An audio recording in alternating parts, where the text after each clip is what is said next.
ఒకటి మీది కబ్జా చేశారని ఒక ఒక వ్యక్తి నా దగ్గరకు వచ్చింది ల్యాండ్. మీరు ఏమైనా చేశారని అబ్దుల్లాపూర్ మెట్ట దగ్గర? ఒకసారి ఆ వ్యక్తి వస్తే ఆయన తీసుకొని రండి. నువ్వు కూడా ఏదో కాళ్ళు మొక్కినా ఇల్లు మొక్కినా అని ఏదో ముచ్చట చెప్తా ఉన్నావు. ఎవరు? నేను ఎక్కడ చెప్పలేదే. చెప్తున్నావు నిన్న మొన్న వచ్చి కాళ్ళు మొక్కి రాత్రి పోయి ఎవరికి అంత కర్మ పట్టలేదు. ఇప్పుడు ఈ ల్యాండ్ అయితే మీరు కబ్జా చేయలేదు. కబ్జా ఎవరు చేయలేదు కానీ నేను దానికి ఉన్న ప్రొసీడింగ్స్ అవన్నీ ఒకసారి ఆర్టీఏలు చేసి ఎంఆర్ఓ ఆఫీస్ నుంచి తెప్పించుకున్న తర్వాత నువ్వు నాతో మాట్లాడు. ఓకే, నువ్వు చెప్పిందే రైట్ అని నేను యాక్సెప్ట్ చేస్తా. అప్పుడు రైట్, థ్యాంక్ యూ, చేద్దాం. మీరు చెప్పిందే చేద్దాం. Thank you. చెయ్యాలి నువ్వు అది.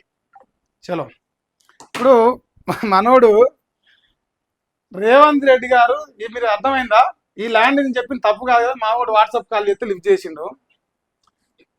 టీఆర్పీ పార్టీలో పోస్ట్ ఉంది. ఆ పోస్ట్ ఏంది చెప్తానికి భయం ఏంది? టీఆర్పీ పార్టీలో యూత్ జనరల్ సెక్రటరీ, ఇప్పుడు ఆయన పోస్ట్ అది. వీళ్ళు కబ్జాలు చేయలేదట.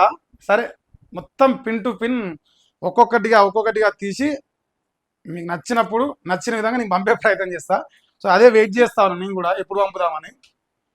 సరే, అదొకటి. ఇప్పుడు మావాడైతే కలవచ్చు అటనే. రోహిన్ రెడ్డి గారు, మీరు జర గమనించాలి. ఇప్పుడు మిమ్మల్ని తిట్టింది నిజమే అట, మిమ్మల్ని అన్నది నిజమే అట, కానీ మిమ్మల్ని అంటారట రెడ్లని బీసీల ఉచ్చదాగమని అంటారట, అన్ని అంటారట. మీరే మా ఉచ్చదాగిర్రు అంటారట. కానీ పర్సనల్గా వచ్చి కాళ్ళు పట్టుకున్నారట, మిమ్మల్ని కలుస్తారట. కండువాలు లేరంత మాత్రాన, ఇంకోటి లేనంత మాత్రాన ఒక వ్యక్తిని ఉద్దేశించా మేము అన్నది అంటారు.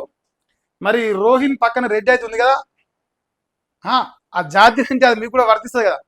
అంటే మీకేమైనా రోషం ఉంటే ఆలోచన చేసుకోవాలని రోహిన్ రెడ్డి గారు చెప్తున్నా. రోహిన్ రెడ్డి గారు, ఇప్పుడు మీరు కలిసి కదా, తెలంగాణ రాష్ట్రంలో కాంగ్రెస్ పార్టీ బీసీలను మోసం చేసింది, బీసీలను అన్యాయం చేసింది, బీసీలను నిండా ముంచింది. మరి అట్లాంటి కాంగ్రెస్ పార్టీలో ఉన్న రోహిన్ రెడ్డి గారిని ఎట కలిసిర్రు? 42% బీసీలకు రిజర్వేషన్ ఎక్కువచ్చిన కాంగ్రెస్ పార్టీ నాయకులను బీసీలకు రాజ్యాధికారం తెచ్చే నాయకులు పోయి ఏంది యూత్ జనరల్ సెక్రటరీ గారు, కేసీ గారు, యూత్ జనరల్ సెక్రటరీ గారు పోయి కలుస్తారట. ఇది మంచిదట, చేద్దాం. సో రోహిన్ అన్న, నీకే ఈ వీడియో, ప్రేమతో నీకు పంపడానికే.